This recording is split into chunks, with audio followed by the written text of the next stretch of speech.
typical deal length for NIL? It can vary. You know, a lot of folks at my level, I'll say at my level, you know, as an independent brand, I mean, we're doing it year to year. You know, because I'm still in the show me mode. You know, like, let me prove it to you. Let me show you.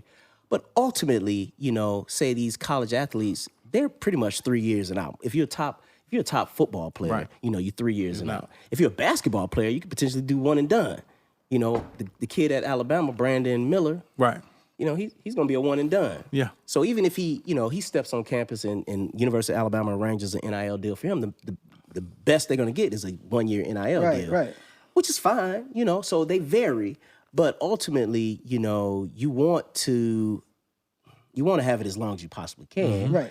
You know, for us, here's what we recognize. And people ask me this too, like, Shawn, why not go after pro players? You know, you should do more with professional athletes. And I'll be honest, you know, professional players have professional agents that require professional level money. If you can talk to them, if you can talk to them, you know.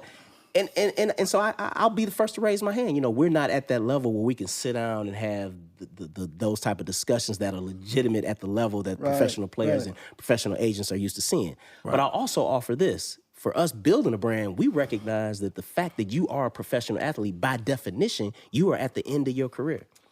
So by definition, you are at the end of your career. And if my business model is about content and fan base, by definition, as a professional player, you are actually on the downside of content and fan base. Because once you retire, once you out of the league, you're gone. Ain't nobody checking for you. Unless you are fortunate enough to get a network job, a commentating job, you know, you happen. But 9 out of 10 for those people, they've created a brand already.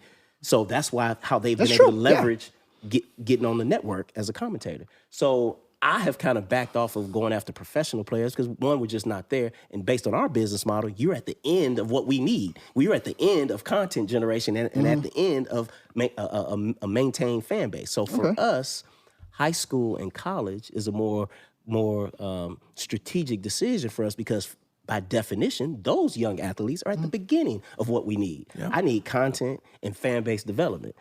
You're at the beginning of that stages. We want to be a part of that at the beginning. So, you know, we want to balance it. I will say, if I had to write my dream script, it would be to have a nice balance of professional athletes all the way down to high school athletes. You know, and we can balance it because, again, our value proposition is content, fan development, product, business, you know, entrepreneurship, introductory, and potential revenue for you as our brand grows.